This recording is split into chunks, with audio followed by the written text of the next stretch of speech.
Good afternoon. Welcome to Stellenbosch University LaunchLab Vision 2020 and beyond.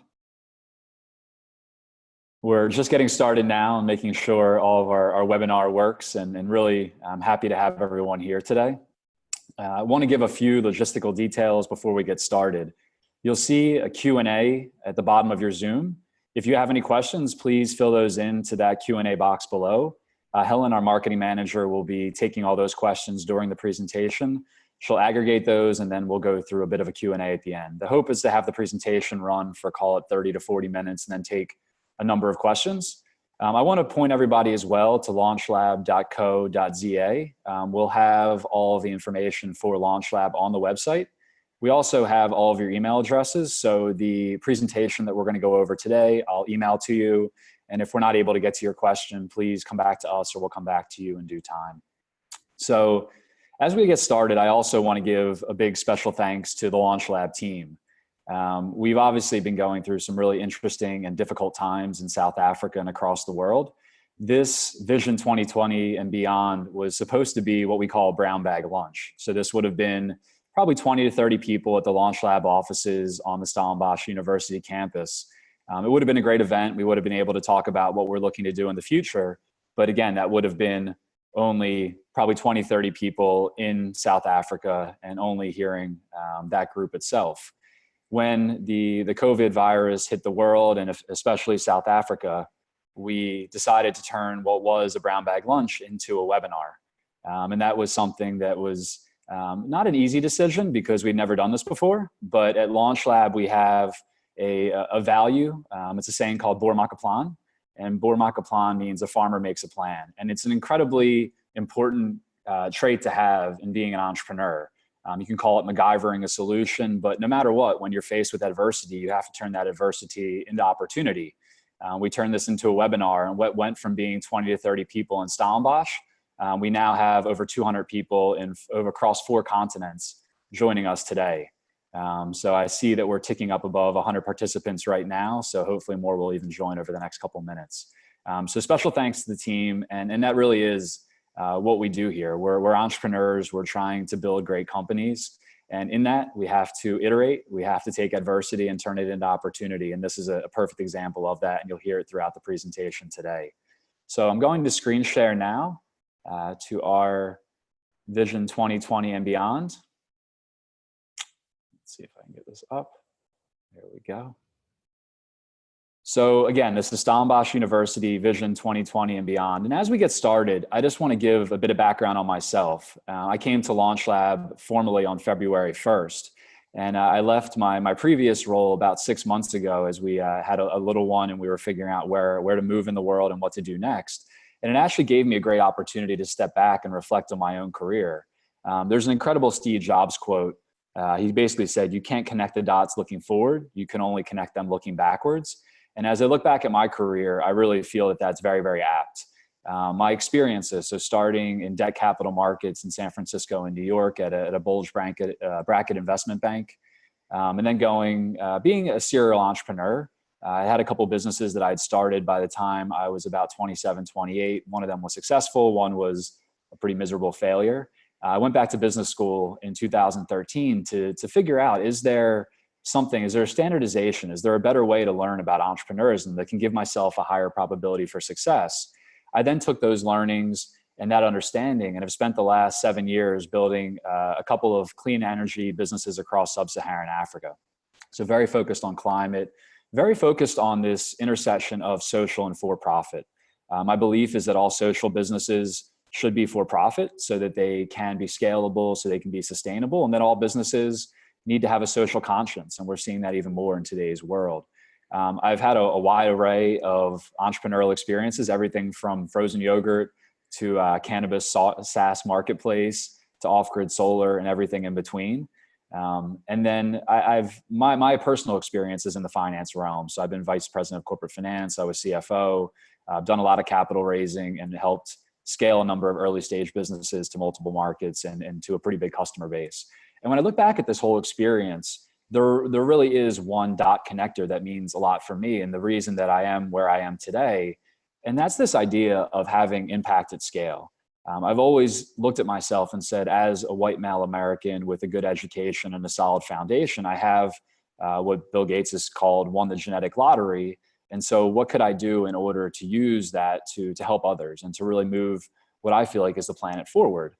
There is an article here, you'll see the link, that I wrote a bit about on a blog on our website about this dot connecting. But for me, having impact at scale starts with a single person. It starts with influencing a single life. But then how can you take that and how can you make that bigger than a single person? How can you have an outsized impact on the world, on people, and moving the globe forward? This presentation was actually created before the COVID outbreak. It speaks even more today than it ever did before. And so the reason that I came to LaunchLab, the reason that this is the next dot on my journey, is because of this idea of impact at scale, of being able to create a platform for other entrepreneurs to go out and build the businesses that we need in order to move the world forward, in order to turn the difficulties in society and the globe into real opportunities. And these challenges offer incredible opportunity. One of the most successful points of my career, and one of the times where I learned the most, was through the financial crisis from 2008 to 2010. It was a time when things seemed bleak. It was a time when people were afraid. And those are the times when we really find out a lot about ourselves, and we find out a lot about the businesses that we build and how we can help people. Challenge is opportunity. It was 6 months ago. It is now. It's nowhere more evident than Africa. And it's obviously no more pertinent than right now. And this is a bit of the background on Africa. And most of you, if you live on the continent, know this, but our youth unemployment is incredibly high. The ability for an 18 to 30-year-old to get a job in Africa is very, very difficult. Some places as high as 60 to 90%. Again, this is all before what's happened with the pandemic over the last few months. We've seen across Africa, the public sector is really buckling under, and the private sector can either step up and fill in for some of these social goods, things like energy, water, infrastructure, or we're finding in other places where the systems are just broken and we're not being able to fix them.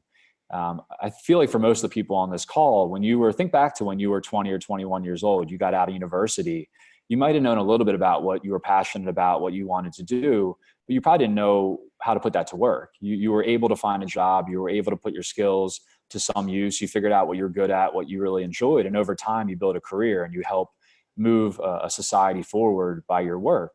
A lot of people in Africa don't have that opportunity. And so youth unemployment is a massive problem, but also a massive opportunity. It's a massive opportunity because we have the youngest continent in the world. It's growing at the fastest rate. The 3 biggest cities in the world by 2050 will be Dar es Salaam, Lagos, Nigeria, and Kinshasa, DRC. And that high population growth is having adverse effects. I've been focused on climate change for the last 7 years. It's very, very important to me. And I feel like it is one of the most impactful things we can do for the globe, to hand off a planet to our younger generation. But the way that we are living right now in terms of deforestation, flooding, climate change is unsustainable and has been very, very difficult on the African continent. And from spending 6 years in Silicon Valley and living in numerous parts of the world, one of the things that has troubled me a bit is that there has been this evolution from what I say disruption has turned into distraction. There's a great Peter Thiel quote that says, "We wanted flying cars, instead we got 140 characters." What we were building, I believe, in Silicon Valley 10, 15 years ago, the democratization of the internet, of mass information, has turned into more distraction, in my personal opinion. Social media apps, things that take our mind off of the daily life, has become the norm in many parts of the world in the startup atmosphere, startup ecosystem. And I think in a lot of ways, valuations have overtaken values. People care more about a press release for how much the company's worth than what the company is really doing. Is it profitable? Is it good to its employees? Is it creating impact at scale across the world? So the real question I come away with is, if the parts of the world that have the most ability to focus on these issues a lot of times are not, then who really is focusing on these critical issues that we're dealing with in Africa and across the globe? And this speaks to why I came to Stellenbosch University LaunchLab. And I think I speak for the team, because all of our whys, why we're here and why we get out of bed in the morning, is very, very similar. Our mission is to transform seemingly impossible into world shaping. So seemingly impossible ideas into world shaping businesses. There's a couple of things there that I think are worth iterating on and worth talking a bit further about. Seemingly impossible, what does that mean? So we really exist within, we're tied to the university. So we're getting a number of ideas that are coming from academia, that are coming from research, that are incredibly interesting, but seem seemingly impossible to make into a business. We're existing in that early stage. We're trying to figure out, is this a great idea or is this actually a business? That is also where we exist in the entrepreneurial ecosystem or the value chain. We are serving that 0 to 1 segment. We're trying to take something and within 12 to 24 months, turn it from an idea into something that can go off into the world and can be world shaping. Stellenbosch University LaunchLab was founded in 2015. It is arm's length from the university, but very much affiliated with the university and Innovis, which is the tech transfer office that sits between ourselves and Stellenbosch University. Again, we exist in that 0 to 1 phase of turning ideas, research into great businesses. Right now, about a third of our incubated companies come from the university. They come from IP or research that was generated internally, and then 2/3 are companies from the local ecosystem. In the future, we'd like to make that much more international as well. But for now, that is the composition of LaunchLab. And one of the things I find really fascinating after living in Silicon Valley, living in Europe, spending a good bit of time in Africa is this idea of how do you create an entrepreneurial ecosystem? I've been searching personally all over the world for something that replicates Silicon Valley, and not because that is the only way, but in order to really have a vibrant entrepreneurial ecosystem, there's a lot of pieces that have to come together. You need risk capital, you need mentors, you need legal resources, you need technical resources, you need a risk-taking culture.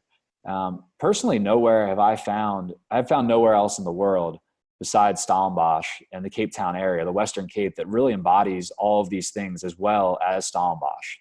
We sit in the middle of this big web of these different factors, these different influences that are critically necessary to build businesses. Stellenbosch is ranked as a top 3 university in Africa. We have 30,000 undergraduate students, over 1,000 academic staff. We've generated the most patents in Africa since 2009. This is a really interesting enclave of ideas, people, thoughts, experienced business leaders that are all coming together to really try to make a difference. And so I do feel like the backbone of this whole incubation process is the university and is what the university brings to the local ecosystem, but then the businesses that sprout up around that.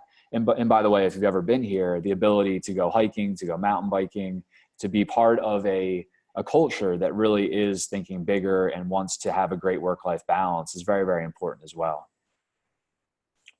So we at Stellenbosch University LaunchLab have a 5-year track record of incubating businesses. We've worked with over 200 companies. We've helped those companies raise over 290 million Rand of capital. If you're from South Africa, you know that is about the size of a decent size venture capital firm in South Africa. Last year, those companies had a combined turnover of 300 million Rand, and we've created directly 540 jobs from those different companies.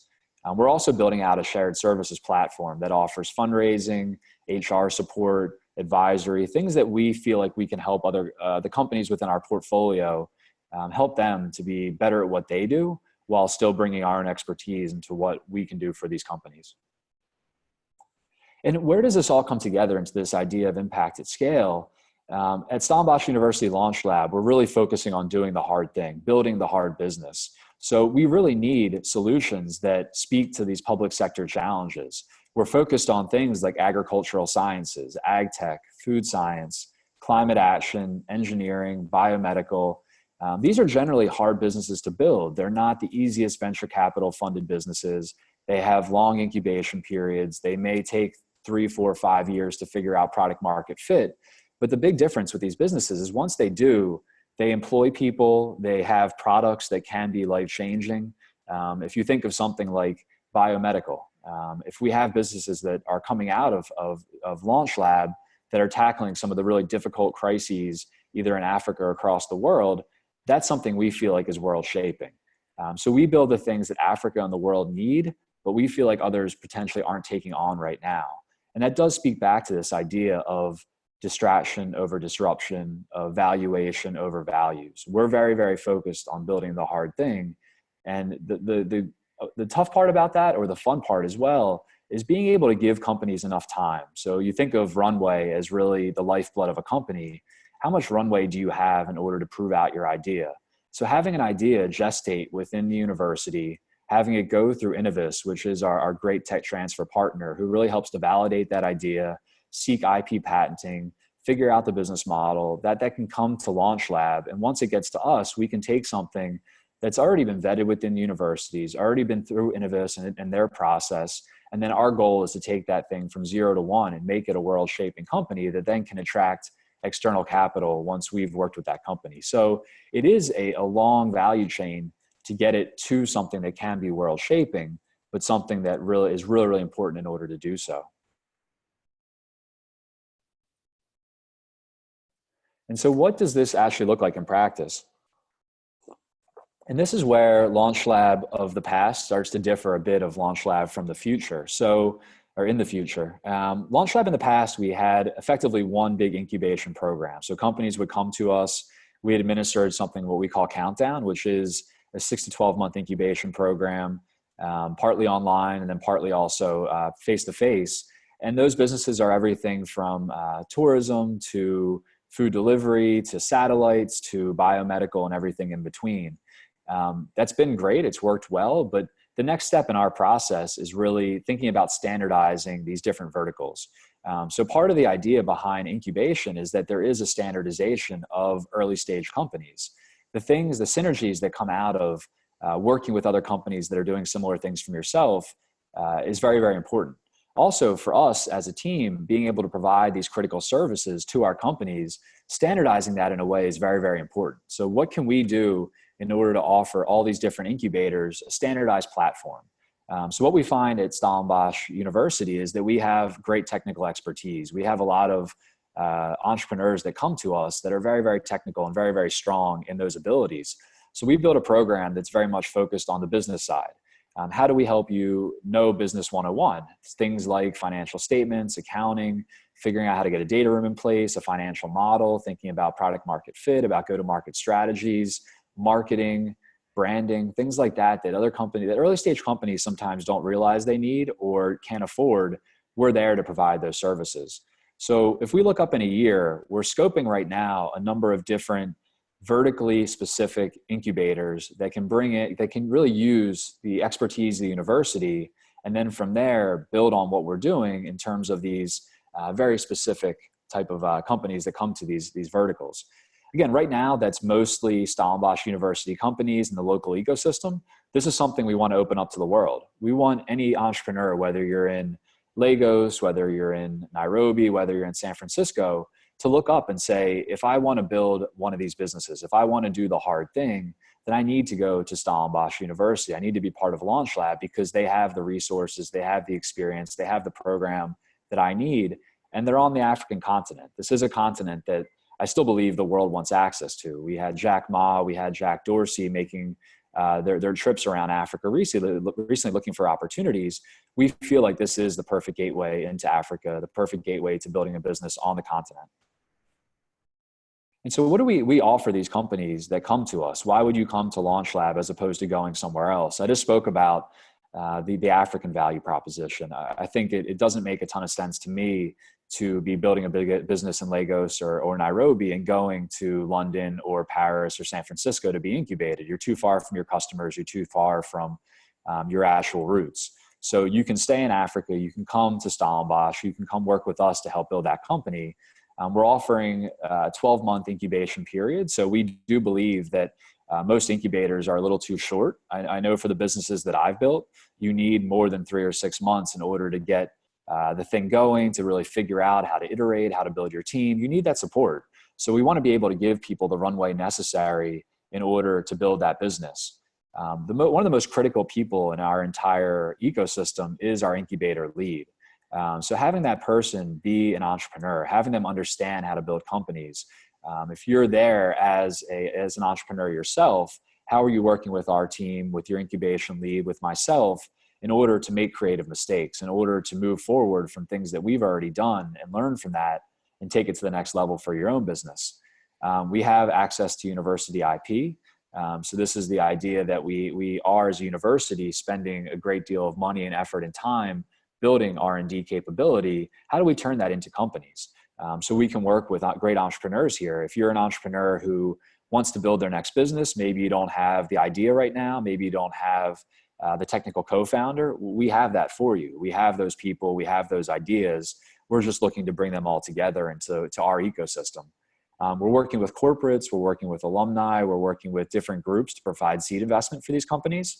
It's a real belief that while you're being incubated, you shouldn't be fundraising. You should be focused on your customer, on your business, focus on doing what makes you great. We want to be able to help add in those areas that either you're not as good at or takes you away from building the business that can be world shaping. So let us help you raise the seed investment.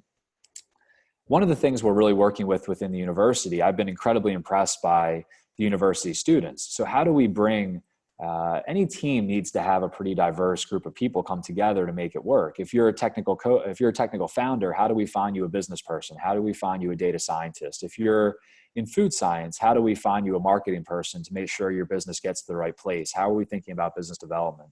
So we can bring together this diverse set of people. So again, if you're an entrepreneur looking for a team, we can offer that capability as well.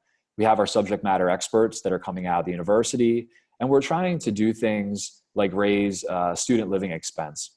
So in South Africa, we really need entrepreneurs. At the same time, we're hearing that people are relatively risk averse, that it is hard to be an entrepreneur because it's very risky. So how do we de-risk that for people? Well, what if we can give you enough of a stipend that you can eat, you can sleep, you can not have to worry about those things in that first year of incubation, so that you can focus on being an entrepreneur and de-risk that proposition a bit for you. Even something like an entrepreneurial certificate. So working with the university to say, if you come and try to be an entrepreneur, then even if it doesn't work out, it was something that moved your career forward. Our team is trying to be the co-founder that everyone needs, but either can't afford or can't find. So my experience personally is in finance, is in fundraising, is in helping build the economics that help a business scale and helping scale businesses. So how can I help these early stage companies bring in risk capital? How can we help you think about business development? How can we help you think about go to market? We can do business advisory. If you're in a place where your business has reached some product market fit and you're thinking about taking your business to the next level of scale, who do you need on your team? How do you do the analysis to understand where to go and how to do it? We can help with those types of things.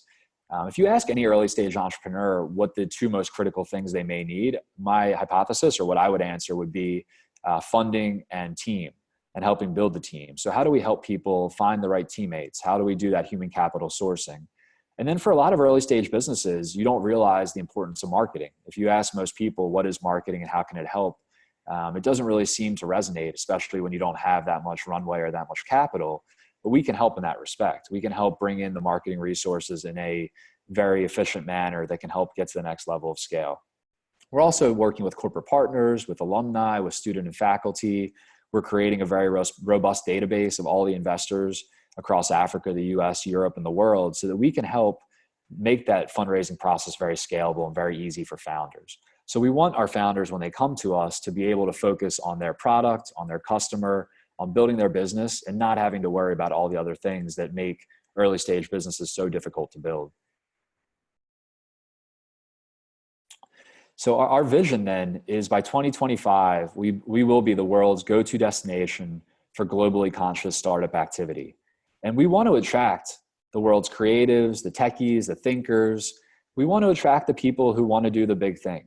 I use this statement a lot. If you want to build an app to sell potentially to Google, then San Francisco is probably the place to go. That gives you the highest probability for success. If you want to build a fintech solution for the global north, maybe London. Maybe London's the place to go. If you want to build the difficult business that can serve people across Africa and potentially the world, things like agri-tech, things like biomedical, food science, climate, if you want to do it on the continent, then we want to make sure that Stellenbosch is the place you come to build that business, because we feel we have all the resources necessary in order to do that. And that's where we're at right now. And that's our vision, is to be able to pull those things all together so that it's very user-friendly, very efficient. And this has to be the place you want to come in order to build that business. This speaks a bit to what I just said there. I have been just incredibly impressed coming from someone very, very humbly who spent a number of years in New York, San Francisco, Amsterdam, Nairobi. I've been very, very impressed by the ecosystem here. I do believe you need a lot of different factors to come together to make businesses, to make a region, what we call a knowledge region, successful. You need resources, you need experts, you need investors, you need risk capital, you need a risk-taking mentality. And I believe from having lived and worked across numerous parts of the world, that this ecosystem here is as good as it gets. And again, you're on the African continent, which I say is just so important because this is such a massive opportunity. So what are our goals? You saw what we've done over the last 5 years, incubated over 200 businesses, 290 million of risk capital, 300 million of annual turnover, 540 direct jobs. That's an incredible start. That's an incredible platform. And if you ask most people, they're going to tell you great things about LaunchLab. Our next phase, our next level of scale is really taking that to bigger aspirations. How do we involve students? How do we give students an opportunity to be an entrepreneur while they're at university? Given the current state of affairs in the private sector, if students aren't trying to be an entrepreneur while they're at university in a very risk mitigated manner, then I personally feel like we aren't giving them full access to all the opportunities. So we want to work with at least 10,000 students over the next 5 years. Give them some opportunity to try it out, whether they work with a company, they're part of a hackathon, they're part of some sort of business model canvassing. Just give it a try while you're here. And whether you work at a startup after university or whether that seed has been planted, you go to corporate life and then later in your life, you turn around and say, hey, now it's time to start a business. That was personally my path. Then we want to plant that seed. And that's really important to us. We want to launch over 400 businesses across these key critical verticals over the next 5 years. Right now, we're very focused on climate, on agricultural sciences, things like ag tech and food science, social impact, food science, biomedical.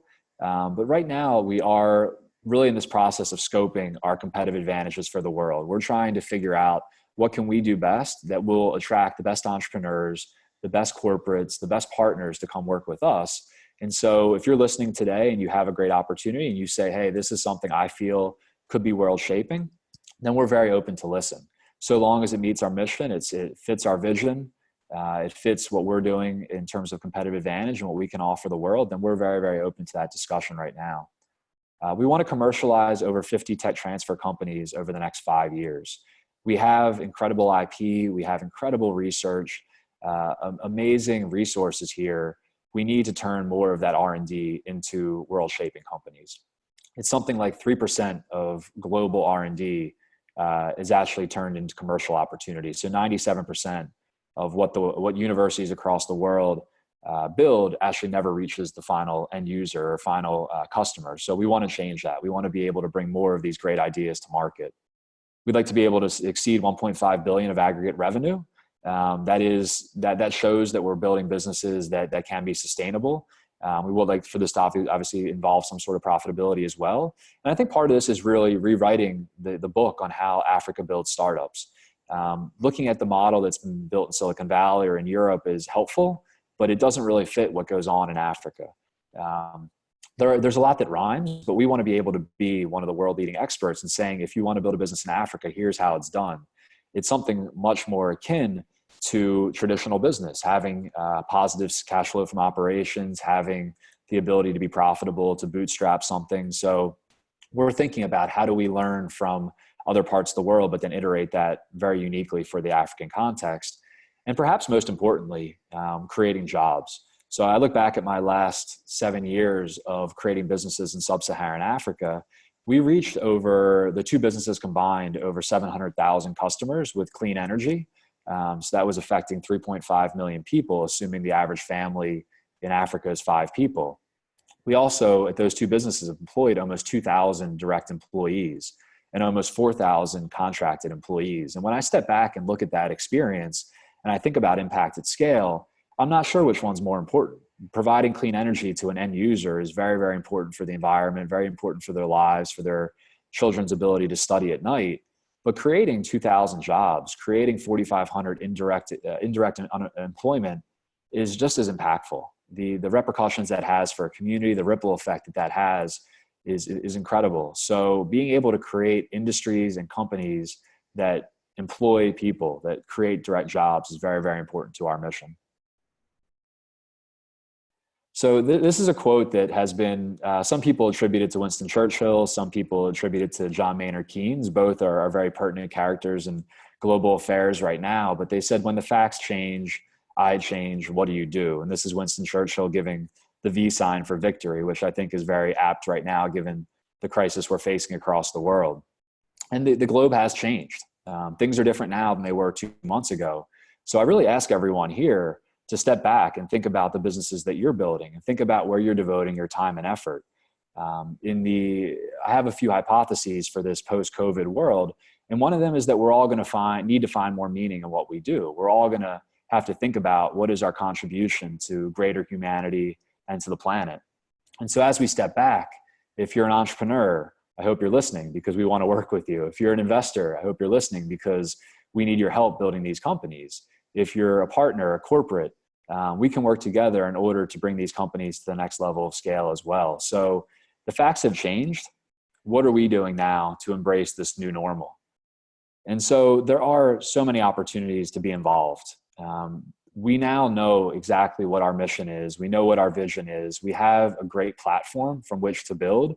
We have this incredible university, this amazing ecosystem. What we really need are some great partners because we are doing the hard thing. We're building these businesses that need longer runway. They need more love. They need more tender care in order to bring seemingly impossible into world shaping. So for our alumni out there, there's ways to be involved with student engagement. There's ways to help work with an incubator to serve as a mentor. For our corporate partners, you can help sponsor an incubator. You can invest in what we're raising as a launch fund so we can co-invest with our companies. You could serve as an LP in our launch fund. You could invest directly into these startup companies. There's always things like corporate venturing. So if you have questions or internal innovation that you want to work on, we can work on that with you. For investors, both seed, angel, Series A, there's a possibility to work with our companies. You can work with LaunchLab as part of the launch fund. We're always looking for mentors. We're always looking for ways to better interact with our companies and to add value. And then for individuals, I can proudly say that I feel like we're one of the only companies in the world right now that's actively hiring. So we are looking to fill a few roles. If you go to our website and look for join our team, we are hiring 3 or 4 different roles right now because we do view this adversity as opportunity. And we want to get in front of all these opportunities that are going to come down as soon as the world does open back up again, or even before that. There's things we can do now. There's also, as an individual, there's an opportunity to provide seed or angel funding to our companies, to work with students, to attend our events, to even be a speaker at our events. So there's numerous ways to be involved. And I would say that this is a short list. We're very open to proactive engagement, very open to people's feedback in terms of what could work as a partner. So I leave today, I want to stress again that we are here to transform seemingly impossible into world shaping. We believe that no time has been more important than now to really focus on critical issues. I hope we all, as we sit in our lockdown across the world, are thinking about what do we want to do? What's meaningful to us for this next phase of life? And so we really want to work with partners, with people who are like-minded to help build these hard businesses. And it won't be easy. It won't be an overnight success, but this is a vision that we have for the next 5, 10, 50 years, that we can transform this ecosystem into something that is really attracting global talent and is really building these world-shaping businesses from Stellenbosch. So thank you for listening. I will send this presentation to everyone that was on the call today or ones that couldn't attend as well. My email address is here, as well as info@launchlab.co.za, where you can reach us. And so we are always looking for partners, always looking for great ideas, and really thank you for your time. So I'm going to open it up to Helen now. We have about 20 minutes for Q&A. So thanks again. Hi everyone, I'm Helen and I do the marketing for LaunchLab. Josh, thank you so much for that really awesome presentation, sharing about LaunchLab's vision for 2020 and beyond. We have a couple of questions here for you, which I'm going to ask on behalf of our audience.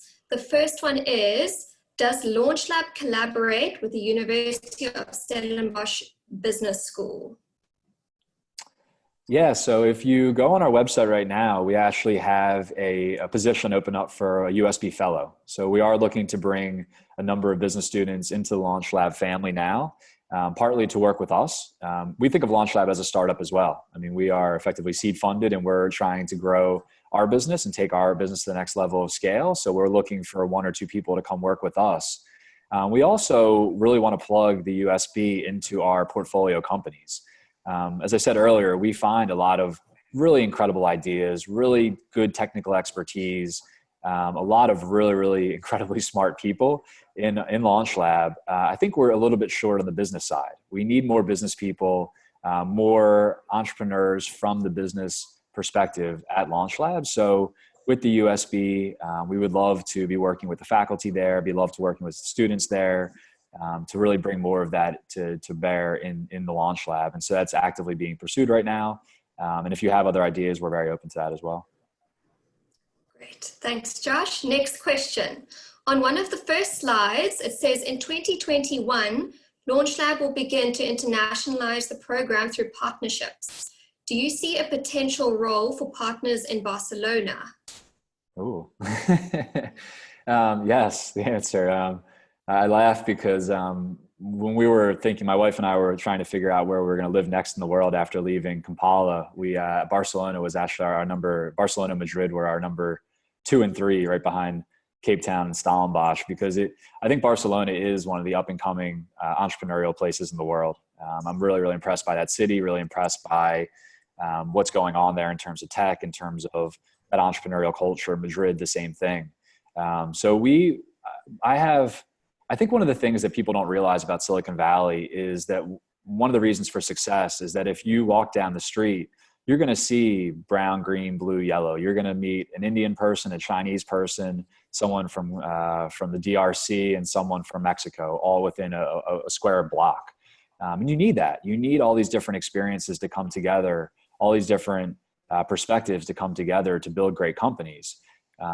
My take on South Africa so far, after being down here for 6 months, is it is a bit insulated. It is a bit set off from the rest of the world and the rest of Africa. And so what we need to do is open that up. We need incredible entrepreneurs from Barcelona, from Lagos, from Nairobi, from all over the world coming here. And so we will be pursuing partnerships on the continent, in Europe, in the US, around the world. And really those ones are going to be focused on how do we bring great companies to Africa? How do we bring great entrepreneurs here? How do we send our students, our team, our entrepreneurs to these places as well? I had a conversation, I guess it was a couple months ago, with the CFO of a very successful company here, a startup in South Africa. And he's a person from Joburg. And he commented that the real formative experience in his life and what made him, he believes, such a good entrepreneur now was spending 2 years in Lagos. So that ability just to go somewhere else and see how a different culture operates is critically important, both from a personal perspective and professional. So the answer is very much yes. And we just need to figure out who those mission aligned partners are around the world, and then how to work together to really make 1 + 1 = 3. Great. Next question. What key challenges does LaunchLab currently face to achieve the 2025 vision? Yeah, it's a great question. I mean, the incubation model is a very interesting one. So the whole premise is that you're running an incubator where you're trying to keep your operating expenses. You're basically trying to break even every year. You're trying to keep the incubator running. Your value is creating companies. And we will in the future be looking to take equity stakes in our companies. We will be earning either sweat equity or revenue for shared services. And so one of the really difficult parts of managing an incubator is actually making it profitable, making it sustainable. So how do you, because we're focused solely on our companies. Like if you ask anybody in the team what you really love doing, it's building companies. At the same time, while we're building other companies, we have to keep our own sustainable. So as an example, we are going to be doing fundraising for companies outside of the LaunchLab as well. I come from a fundraising background. I do believe it's one of the most critically important things to get right in building a business. I believe financial innovation is very, very important to a business. So what if we can go out and help a number of companies across Africa raise funding? That helps us build our influence, our knowledge of the African fundraising ecosystem. It also gives us the revenue necessary to be profitable, to be sustainable, to be able to build out a bigger team. So anyone that's managed an incubator knows that it's very hard just to figure out how to make that incubation itself sustainable and profitable. So that's a big part of it.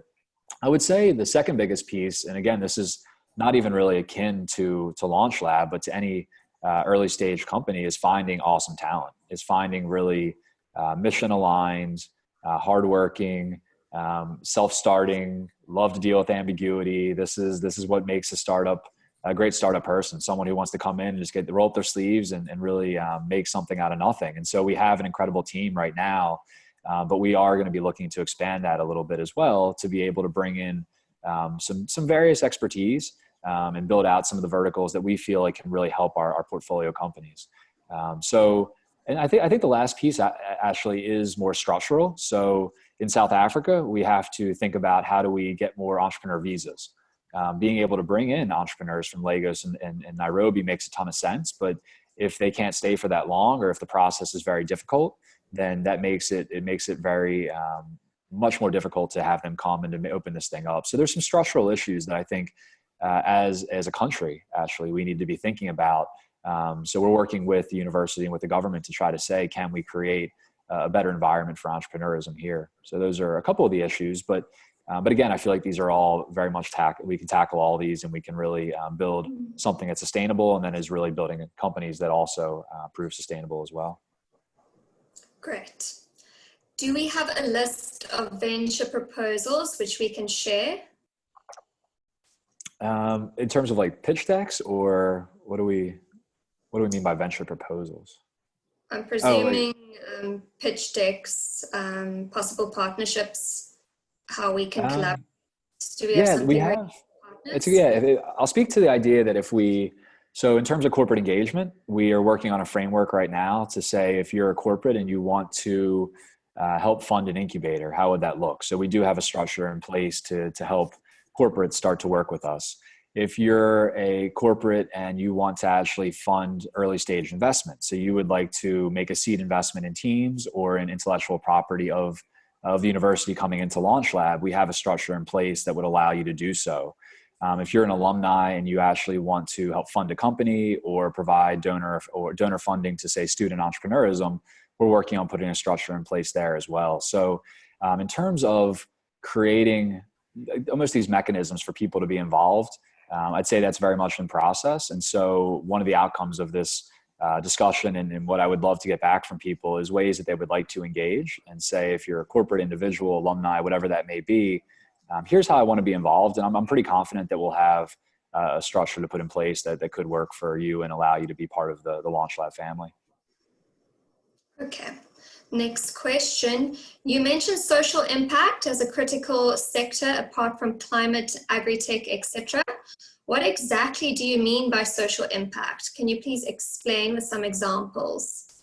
Yeah, it's a great question. And as I said, right now, we're really figuring out what these different verticals look like. So something like climate is a good example. When I talk to the agri-sciences people, they say, well, we're doing climate.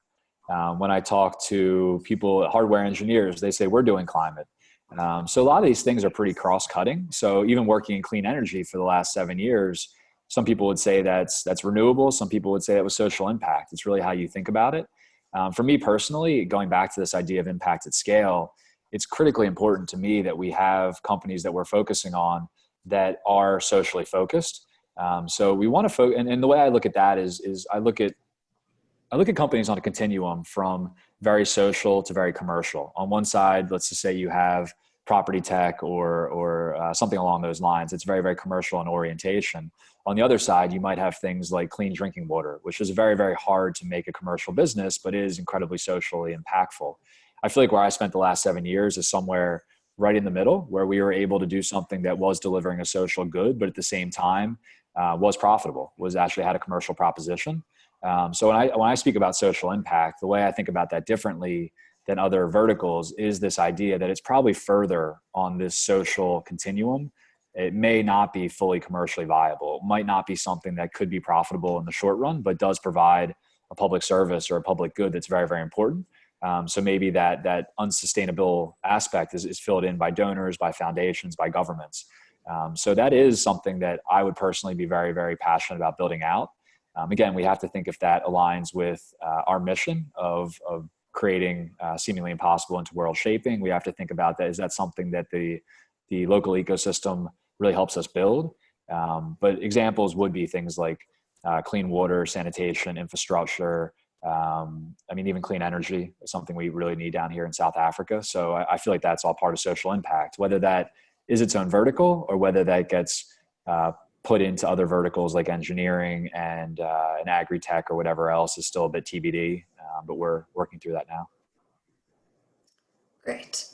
Next question is this. You mentioned building businesses across agri-tech, climate action, satellites, food science, and biomedical. Where on your radar does building of companies in the financial services / financial inclusion sector fall? Could you explain why they aren't included in our core companies we're looking at? Yeah, it's a great question. I mean, I think fintech, depending on this is just my personal opinion. I won't speak for the full team here, but personally, I think if fintech, if your end user is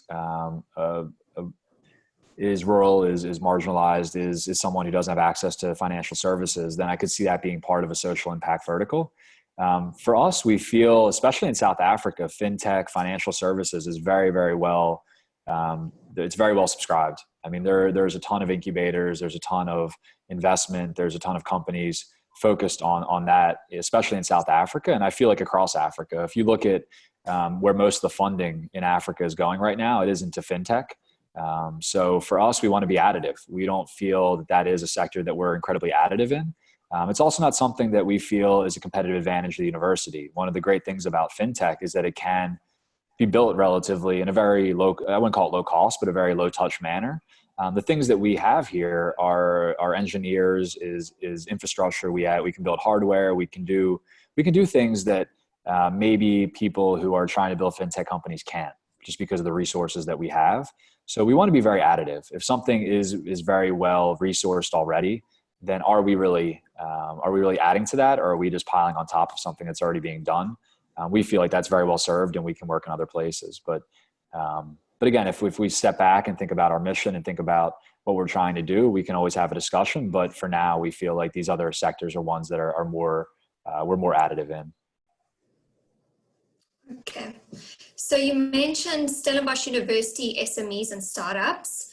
How about corporate SMEs and external startups as part of our working together? So how do external startups and companies outside of Stellenbosch University, where do they fit in LaunchLab? Yeah, we would love to work with any company, really. I mean, this is right now, we have 29 companies in the portfolio, and Brandon will probably correct me for being wrong, but I believe 35% of those, so what, about 7 or 8 of those are from the university, are tech transfer. So there was some intellectual property or research that was created that was then spun out through Innovus to LaunchLab. The other 18 to 20 companies are part of the local ecosystem. They could be international, they could be from Stellenbosch. So we're very much working with companies that are not part of the university. Going forward, we'd like to continue to do that. We'd love to work with, if you're a corporate and you want to do some corporate venturing, if you have some innovation or some problem that you want to have solved, we believe that we can bring great talent together to try to solve that. If you're a startup company who really wants to come and work with us in terms of getting incubation, in terms of gaining access to our resources, then we'd love to work with you as well. There is a spot on the website to be able to go and put your information in that will get populated to us, and then we can have a discussion. I mean, right now, going back to one of our the difficulties of building the model is this capacity, right? So, I mean, we have only so many companies we can work with given a small team and given our resources. So we have to be selective in that. But the hope over time is to be able to build that out so that we are incubating 30, 40, 50 companies a year across international, across different sectors. So this is not just for Stellenbosch University. This is not just for Stellenbosch as a locality. This is for the world. Great. And this is probably the last question we have. Do you have to be living in Cape Town or Stellenbosch to participate in our incubation programs? So if a startup is based somewhere else in the world, do they have to move to the Western Cape to be part of LaunchLab? No, and this is another piece of Boermakaplan, of having adversity lead to opportunity. One of the things that we've realized is that, as I said earlier, visas are difficult to get in South Africa. we know that coming, if you're an entrepreneur somewhere else in the world, coming to South Africa might not be in the cards. So we have an online incubation program. We're actually revamping that at the moment to make it even better. I mean, it's 5 years old. We think it's incredible. But like any startup, we need to iterate our product. We need to learn from our users. So right now we're in the process of even updating that. We're also thinking about for specific companies, if you're a satellite company, the incubation you need is very different from a food science company. So we have this core incubation program that can be online and then can also be administered as we're finding from everyone, Zoom works pretty well in terms of connecting people across the world. So first off is how do we then take this incubation platform and license this out, or at least be able to make this more scalable. So no matter where you are in the world, you can access it, you can learn what we're doing, and then our team can work with you to also put that to work. At the same time, how do we think about then creating the content that is very specific to different types of companies? So that's something we're going to be doing over the next couple of months as well. So everyone will have, and my hypothesis is that every business has 50% of it's the same. You need to have financial statements. You need to think about your unit economics in a certain way. You need to think about go-to-market strategy, whatever it may be. The other 50% is very bespoke to that industry and very bespoke to the type of business you're building. We're looking to bring in people who are incredible entrepreneurs who can help us build out that content based on those specific verticals. So we're, as Helen is deeply working on, we're going to be launching a bit of a rebrand in the next couple months. We do feel like Stellenbosch University is just an incredible place, an incredible brand to be part of. And we want to make that come out even more in terms of what we're doing, because that is our backbone. So I would say keep looking at our website, keep interacting with us. We're hoping by August 1st to have the rebrand in place, to have everything updated, and then also to have an incubation platform that is available to people and companies all over the world. Great. Awesome. Thanks, Josh. Thank you. Yeah, and I just want to say thanks everyone for taking the time. And I really want to impress again that we are in a crazy time. We are in a time where we all have a bit of a moment to step back and think about our role that we play in the world and who we want to work with and who we want to partner and what we want our impact to be. So here at Stellenbosch University LaunchLab, we're really looking for great partners. We're looking for people who are mission aligned, and we want to be able to look up in 5 years and say we've had a material impact on building some incredibly impactful, incredibly hard to build, but really world-shaping businesses. So if you're interested in wanting to work with us, then I think you know how to get in touch with us. And thanks so much for taking the time.